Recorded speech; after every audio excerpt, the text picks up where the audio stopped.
तो जय हिंद साथियों, कैसे हैं आप सभी लोग। उम्मीद करता हूँ सब अच्छे होंगे। तो साथियों, जैसा कि आप सभी को पता है कि हमारा डेली हिंदी का प्रैक्टिस सेट चलता है जीएसएफ ट्रेड्समैन के नाम से। तो आज जो प्रैक्टिस सेट नंबर रहने वाला है वो रहने वाला है प्रैक्टिस सेट नंबर 8। यहाँ पर गलती से 10 टाइप हो गया है, इस पर आप ध्यान नहीं देंगे। ठीक है, ये गलती से टाइप हो गया है। ठीक है, तो आज जो क्वेश्चन रहने वाला है वो रहने वाला है हमारा क्वेश्चन नंबर 1। ठीक है, तो इससे पहले मैं आप सभी को बता देना चाहता हूँ, अगर आप सभी को हमारा प्रैक्टिस सेट अच्छे लगते हैं, ठीक है, तो आप सभी हमारे यूट्यूब चैनल बीएसएफ लवर 2.0 को जरूर सब्सक्राइब कर लें। साथ ही साथ वीडियो को लाइक और वीडियो को अपने दोस्तों में ज़्यादा से ज़्यादा शेयर भी कर दें, जितने भी साथी BSF tradesman, SPV tradesman, CRPF tradesman की तैयारी कर रहे हैं। तो चलिए देरी न करते हुए प्रैक्टिस सेट को शुरू करते हैं। तो आज का जो पहला क्वेश्चन रहने वाला है वो रहने वाला है ध्रुव संधि का सही अर्थ क्या है। ठीक है, ध्रुव संधि का सही अर्थ क्या है, तो इसका जो सही अर्थ होगा वो होगा हमारा ऑप्शन नंबर बी। ठीक है, ध्रुव संधि का जो सही अर्थ होगा वो होगा हमारा ऑप्शन नंबर बी, यानी कि गुप्त षड्यंत्र। ठीक है, जितने भी साथी ऑप्शन नंबर 1 का है बी बता रहे हैं, बिल्कुल राइट आंसर है उन सभी का। चलिए देरी न करते हुए क्वेश्चन नंबर 2 देखते हैं, जो कि रहने वाला है हमारा यथोचित में कौन सा समास है। ठीक है, यथोचित में कौन सा समास है, तो ये यथोचित में जो समास होगा वो होगा हमारा अव्ययीभाव समास। ठीक है, यथोचित में जो समास होगा वो होगा हमारा अव्ययीभाव समास, यानी जितने भी साथी ऑप्शन नंबर बी बता रहे हैं बिल्कुल राइट आंसर है। ठीक है, चलिए नेक्स्ट क्वेश्चन देखते हैं, जो कि रहने वाला हमारा 3 नंबर। 3 नंबर जो हमारा क्वेश्चन रहने वाला है वो रहने वाला है अभ्युदय का सही अर्थ क्या है। ठीक है, अभ्युदय का सही अर्थ है। ठीक है, अभ्युदय का सही अर्थ है, तो अभ्युदय का जो सही अर्थ होगा वो होगा हमारा उन्नति एवं समृद्धि। ठीक है, अभ्युदय का जो सही अर्थ होगा वो होगा हमारा उन्नति एवं समृद्धि, यानी जितने भी साथी 3 नंबर का बी बता रहे हैं ऑप्शन नंबर, ये बिल्कुल राइट आंसर है। ठीक है, चलिए नेक्स्ट क्वेश्चन देखते हैं, जो कि रहने वाला है हमारा 4 नंबर। 4 नंबर जो हमारा क्वेश्चन रहने वाला है वो रहने वाला है दुर्निवार का विलोम शब्द है। ठीक है, दुर्निवार का विलोम शब्द है। ठीक है, दुर्निवार का जो विलोम शब्द होगा वो होगा हमारा निवार्य। ठीक है, दुर्निवार का जो विलोम शब्द होगा वो होगा हमारा निवार्य। ठीक है, यानी जितने भी साथी 4 का बी बता रहे हैं बिल्कुल राइट आंसर है उन सभी का। आप सभी की तैयारी बहुत अच्छी है। ठीक है, यकीन मानो आप अगर मेरे इन 25 क्वेश्चनों में से अगर आप 22 प्लस सही कर जा रहे हैं, ठीक है, तो आप सभी का एग्जाम में भी यही स्कोर होने वाला है। ठीक है, तो चलिए क्वेश्चन नंबर 5 देखते हैं, जो कि हमारा रहने वाला है जल में रहकर मगर से बैर लोकोक्ति का सही अर्थ है। ठीक है, जल में रहकर मगर से बैर लोकोक्ति का अर्थ है। ठीक है, तो इसका जो सही अर्थ होगा वो होगा शक्तिशाली से शत्रुता करना। ठीक है, शक्तिशाली से शत्रुता करना, यानी कि जितने भी साथी 5 नंबर का भी बता रहे हैं बिल्कुल राइट आंसर है उन सभी। ठीक है, चलिए नेक्स्ट क्वेश्चन देखते हैं, जो कि रहने वाला है हमारा जिसका कोई शत्रु ना हो के लिए एक शब्द है। जिसका कोई शत्रु ना हो इसके लिए एक शब्द क्या हो। ठीक है, जिसका कोई शत्रु ना हो उसे कहते हैं अजात शत्रु, यानी जितने भी साथी ऑप्शन नंबर ये बता रहे हैं इसका बिल्कुल राइट आंसर है उन सभी का। जिसका कोई शत्रु ना हो उसे कहते हैं अजात शत्रु। ठीक है, तो चलिए नेक्स्ट क्वेश्चन देखते हैं, जो रहने वाला है हमारा 7 नंबर। ठीक है, 7 नंबर जो क्वेश्चन हमारा रहने वाला है वो रहने वाला है हमारा निराशा में, निराशा शब्द में उपसर्ग है। ठीक है, निराशा शब्द में उपसर्ग है। ठीक है, तो निराशा में जो शब्द उपसर्ग होगा वो होगा हमारा निर। ठीक है, निराशा में जो उपसर्ग होगा वो होगा हमारा निर। इसमें जो मूल शब्द हो जाएगा वो हो जाएगा आशा, उसमें निर उपसर्ग लगाते ही शब्द बन जाएगा निराशा। ठीक है, तो इसका जो ऑप्शन नंबर होगा वो बी बिल्कुल राइट आंसर होगा। जितने भी साथी ऑप्शन नंबर बी बता रहे हैं 7 का उन सभी का राइट आंसर है। आप सभी की तैयारी बहुत अच्छी है। तो क्वेश्चन नंबर 8 देखते हैं, जो कि रहने वाला है हमारा बालक का भाववाचक संज्ञा रूप है। तो बालक का जो भाववाचक संज्ञा रूप है वो होगा हमारा बालकपन। ठीक है, बालकपन। ठीक, बालपन, तो इसका जो हो जाएगा बालक का भाववाचक संज्ञा रूप, इसका जो हो जाएगा बालपन। ठीक है, यानी कि बालपन। ठीक है, बालक का भाववाचक संज्ञा रूप हो जाएगा बालपन, यानी जितने भी साथी ऑप्शन नंबर बी बता रहे हैं, ठीक है, उन सभी का राइट आंसर है। ये भाववाचक संज्ञा हो जाएगा बालक का। ठीक है, चलिए उम्मीद करता हूँ यहाँ तक आप सभी को ये बात समझ में आ गई होगी। क्वेश्चन नंबर 9 देखते हैं, जो कि हमारा रहने वाला है गगनचुम्बी शब्द का सही अर्थ। गगनचुम्बी शब्द का अर्थ है। ठीक है, गगनचुम्बी शब्द का अर्थ है, तो इसका जो अर्थ होगा वो होगा हमारा आकाश को छूने वाला, गगनचुम्बी का अर्थ होगा आकाश को छूने वाला, ठीक है। गगनचुम्बी का अर्थ होगा आकाश को छूने वाला, यानी जितने भी साथी ऑप्शन नंबर 9 का बी बता रहे हैं उन सभी का बिल्कुल राइट आंसर है, ठीक है। और आप सभी लोग लास्ट में अपना स्कोर कमेंट करके जरूर बताना कि आपके इन 25 क्वेश्चनों में से कितने आंसर सही हुए हैं, ठीक है। अगर आप इसमें से 22 प्लस कर जा रहे हैं तो आप सभी की तैयारी बहुत अच्छी है, इसी तरह कंटिन्यू तैयारी बनाए रखें, ठीक है। तो चलिए क्वेश्चन नंबर 10 देखते हैं, जो कि हमारा रहने वाला है अधोमुख का सही अर्थ है, ठीक है। अधोमुख का सही अर्थ है, तो अधोमुख का जो सही अर्थ होगा वो होगा हमारा नीचे की ओर मुख वाला, ठीक है। अधोमुख का जो सही अर्थ होगा वो होगा हमारा नीचे की ओर मुख वाला, यानी जितने भी साथी ऑप्शन नंबर बी बता रहे हैं 10 का बिल्कुल राइट आंसर है उन सभी का। अधोमुख का जो सही अर्थ होगा वो होगा नीचे की ओर मुख वाला। चलिए देरी न करते हुए क्वेश्चन नंबर 11 देखते हैं, जो कि रहने वाला है हमारा, जो कि क्वेश्चन रहने वाला है 11 नंबर। राम ने मोहन को पुस्तक दी, राम ने मोहन को पुस्तक दी, इसमें संप्रदान कारक है, ठीक है। तो संप्रदान कारक के जो चिन्ह होते हैं वो होते हैं को के लिए, ठीक है, को के लिए, ठीक है। यहाँ पे आया है मोहन को, ठीक है, मोहन को, ठीक है। तो यहाँ पे जो संप्रदान कारक हो जाएगा वो हो जाएगा मोहन को, ठीक है। यानी कि जितने भी साथी ऑप्शन नंबर 11 का बी बता रहे हैं बिल्कुल राइट आंसर है उन सभी का, ठीक है। चलिए उम्मीद करता हूँ यहाँ तक ये बात आप सभी को समझ में आ गई होगी, ठीक है। देरी न करते हुए क्वेश्चन नंबर नेक्स्ट देखते हैं, जो भी रहने वाला है हमारा 12 नंबर, ठीक है।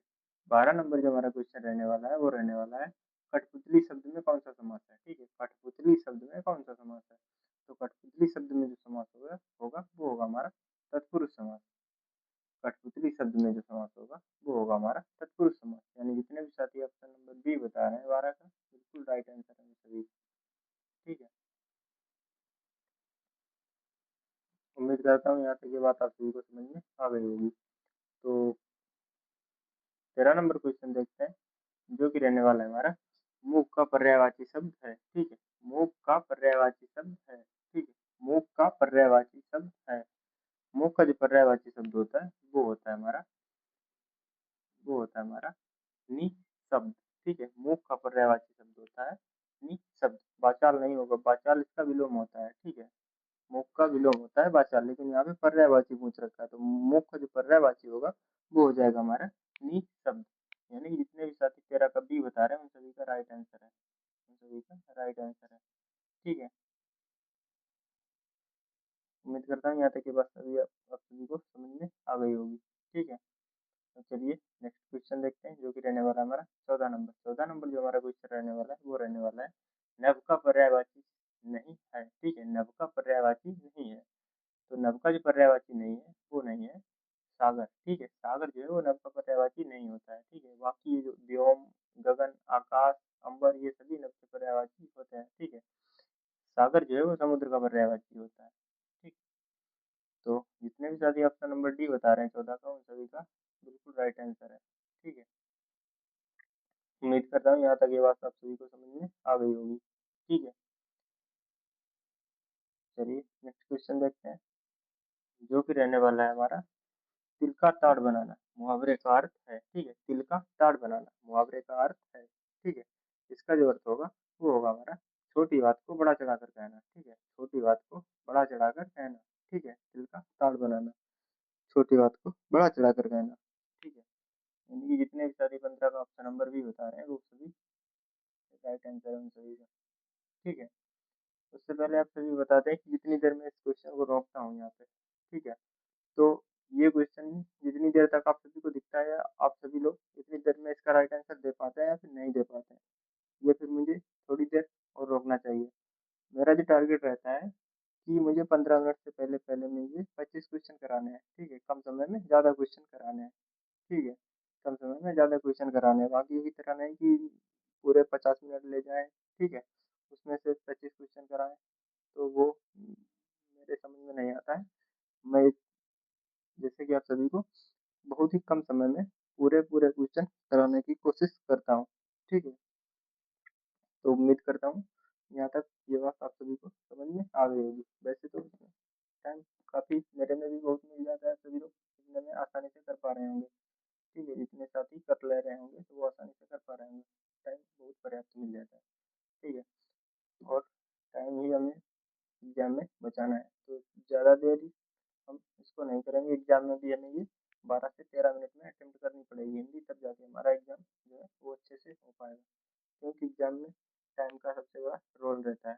ठीक है, इसीलिए मैं आप सभी को जो है जल्दी जल्दी क्वेश्चन करने की प्रैक्टिस करा रहा हूँ।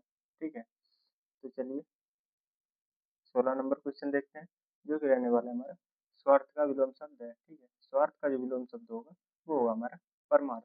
ठीक है, स्वार्थ का जो विलोम होगा वो होगा हमारा परमार्थ, यानी जितने भी साथी ऑप्शन नंबर भी बता रहे हैं 16 का, उन सभी का बिल्कुल राइट आंसर है। तो क्वेश्चन नंबर 17 देखते हैं। 17 नंबर जो क्वेश्चन रहने वाला है वो रहने वाला है दुख शब्द का सही संधि विच्छेद है। ठीक है, दुख शब्द का सही संधि विच्छेद है, तो दुख का जो सही संधि विच्छेद होगा वो होगा दू प्लस खा। ठीक है, यानी कि ये बी और सी एक जैसे टाइप हो गए, ये गलती से टाइप हो गए हैं। ठीक है, तो इनमें से कोई आप एक चूज कर सकते हैं, ये गलती से टाइप हो गया। अगर इनमें से दो में से आपने कोई भी चूज किया है तो वो सही है। ठीक है, ठीक है, यहाँ पे इसके हो जाएंगे बी और सी, दोनों इसके राइट आंसर होंगे। ठीक है, चलिए यहाँ तक आप सभी को ये बात समझ में आ गई होगी। तो क्वेश्चन नंबर 18 देखते हैं, जो कि हमारा रहने वाला है विद्वान शब्द का स्त्रीलिंग रूप है। ठीक है, तो विद्वान शब्द का जो स्त्रीलिंग रूप होता है वो होता है हमारा विदुषी। ठीक है, विद्वान शब्द का जो स्त्रीलिंग रूप होता है वो होता है हमारा विदुषी, यानी जितने भी साथी 18 का ये बता रहे हैं उन सभी का बिल्कुल राइट आंसर है। ठीक है, जितने भी साथी ये बता रहे हैं 18 का, उन सभी का बिल्कुल राइट आंसर है। ठीक है, विद्वान का जो स्त्रीलिंग रूप होता है वो होता है हमारा विदुषी। ठीक है, उम्मीद करता हूँ यहाँ तक ये बात आप सभी को समझ में आ गई होगी। ठीक है, देखते हैं नेक्स्ट क्वेश्चन, जो कि रहने वाला है हमारा 19 नंबर। 19 नंबर जो हमारा क्वेश्चन रहने वाला है वो रहने वाला अल्पज्ञ का सही अर्थ है। ठीक है, अल्पज्ञ का सही अर्थ है, अल्पज्ञ का जो सही अर्थ होता है वो होता है हमारा कम जानने वाला। ठीक है, कम जानने वाला। उम्मीद करता हूँ यहाँ तक ये बात आप सभी को समझ में आ गई होगी। ठीक है, अल्पज्ञ का जो सही अर्थ होता है वो होता है हमारा कम जानने वाला। ठीक है, यानी जितने भी साथी बी बता रहे हैं उन सभी का राइट आंसर है। ठीक है, आप सभी क्वेश्चन को बहुत ही जल्दी कम समय में अटेम्प्ट करने की कोशिश करिएगा, तब जाके जो है आप सभी का हिंदी और जीके में टाइम बच पाएगा, और वही टाइम आप रीजनिंग और मैथ को दे पाएंगे, तब जाके आप एग्जाम को क्वालिफाई कर पाएंगे। ठीक है, और नहीं तो ऐसा नहीं कि आप इसमें एक क्वेश्चन में हिंदी में, एक क्वेश्चन में 1 से 1.5 मिनट ले रहे हैं, उसके बाद से आप सोच रहे हैं कि इसको रक्षा कर पाएंगे, तो वो फिर नहीं हो पाएगा। ठीक है, इसलिए जो है ये 25 क्वेश्चन जो है ये 12 से 13 मिनट में खत्म करने की कोशिश करिएगा, तब जाके आप एग्जाम में बेहतर स्कोर कर पाएंगे। ठीक है, एक्यूरेसी के साथ साथ एग्जाम में स्पीड भी चाहिए होती है। ठीक है, उम्मीद करता हूँ यहाँ तक ये बात आप सभी को समझ में आ गई होगी। ठीक है, तो 19 का जो हो जाएगा अल्पज्ञ का जो सही अर्थ होगा वो होगा हमारा कम जानने वाला, यानी जितने साथी ऑप्शन नंबर 19 सभी बता रहे हैं उन सभी का राइट आंसर है। ठीक है, क्वेश्चन नंबर 20 देखते हैं, जो कि रहने वाला है हमारा वह प्रतिदिन विद्यालय जाता है। वह प्रतिदिन विद्यालय जाता है, यह कौन सा काल है। ठीक है, वह प्रतिदिन विद्यालय जाता है, यह कौन सा काल है। ठीक है, तो ये हो जाएगा हमारा वह प्रतिदिन विद्यालय जाता है। ठीक है, तो इसमें जो हो जाएगा वो हो जाएगा हमारा सामान्य वर्तमान काल, यानी जितने भी साथी ऑप्शन नंबर भी बता रहे हैं 20 का, उन सभी का बिल्कुल राइट आंसर है। ठीक है, चलिए नेक्स्ट क्वेश्चन देखते हैं, जो कि रहने वाला है हमारा 21 नंबर। 21 नंबर जो हमारा क्वेश्चन रहने वाला है वो रहने वाला है अप्रीतम का सही अर्थ है। ठीक है, अप्रीतम का सही अर्थ है, तो अप्रीतम का जो सही अर्थ होगा वो होगा जिसके समान कोई दूसरा ना हो, जिसके समान दूसरा ना हो उसे कहते हैं अप्रीतम। ठीक है, अप्रीतम जिसके समान दूसरा ना हो। ठीक है, तो चलिए इसका जो राइट आंसर होगा वो होगा ऑप्शन नंबर बी, बिल्कुल राइट आंसर। ठीक है, जितने भी साथी ऑप्शन नंबर बी बता रहे हैं किसका, उन सभी का बिल्कुल राइट आंसर है। ठीक है, 22 नंबर देखते हैं क्वेश्चन। 22 का जो दिया है अंधे के हाथ बटेर लगना। ठीक है, अंधे के हाथ बटेर लगना। ठीक है, इसका जो राइट आंसर होगा वो हो जाएगा हमारा बिना प्रयास के सफलता मिलना। अंधे के हाथ बटेर लगना यानी कि बिना प्रयास के सफलता मिलना। ठीक है, उसे कहते हैं अंधे के हाथ बटेर लगना। ठीक है, यानी जितने भी साथी ऑप्शन नंबर बी बता रहे हैं 22 का, उन सभी का बिल्कुल राइट आंसर है। ठीक है, चलिए नेक्स्ट क्वेश्चन देखते हैं, जो कि रहने वाला हमारा 23 नंबर। 23 नंबर जो हमारा क्वेश्चन रहने वाला है वो रहने वाला है कि निम्नलिखित में शुद्ध शब्द कौन सा है, ठीक है, निम्नलिखित में शुद्ध शब्द कौन सा है, ठीक है, यानी कि संन्यास कैसे लिखा जाता है, ठीक है, संन्यास कैसे लिखा जाता है, ठीक है। तो इसमें जो ऑप्शन नंबर ए में लिखा गया है ये संन्यास, ठीक है, ये या ठीक है, संन्यास, ठीक, संन्यास, ये जो लिखा गया है ये ऑप्शन नंबर ए में ये बिल्कुल सही लिखा गया है संन्यास, ठीक है। उम्मीद करता हूँ यहाँ तक ये बात आप सभी को समझ में आ गई होगी, ठीक है। इसका जो राइट आंसर होगा वो होगा ऑप्शन नंबर ए, बिल्कुल राइट आंसर। चलिए नेक्स्ट क्वेश्चन देखते हैं, जो कि रहने वाला है हमारा 24 नंबर।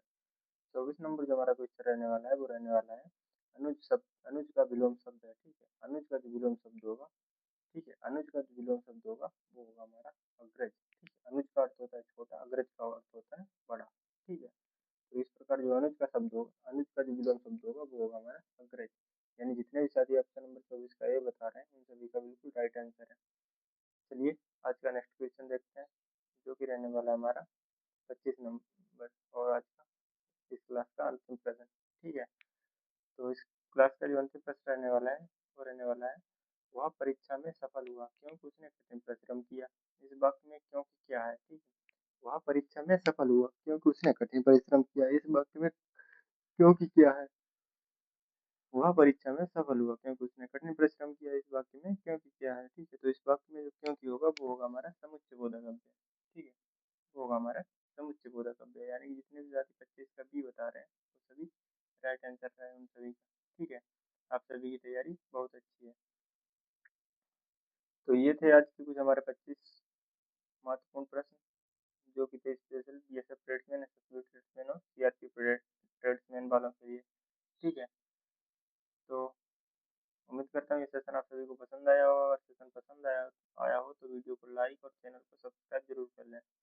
साथ ही साथ वीडियो को अपने दोस्तों में ज़्यादा से ज़्यादा शेयर कर लें, ठीक है। हमारे चैनल का नाम है बीएसएफ लवर 2.0, ठीक है।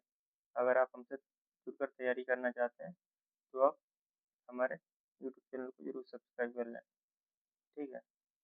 तो उम्मीद करता हूँ ये सेशन आप सभी को पसंद आया होगा, और अगर पसंद आया हो तो वीडियो को लाइक और चैनल को सब्सक्राइब जरूर कर लें। चलिए मिलते हैं नेक्स्ट सेशन में, तब तक के लिए जय हिंद, जय भारत।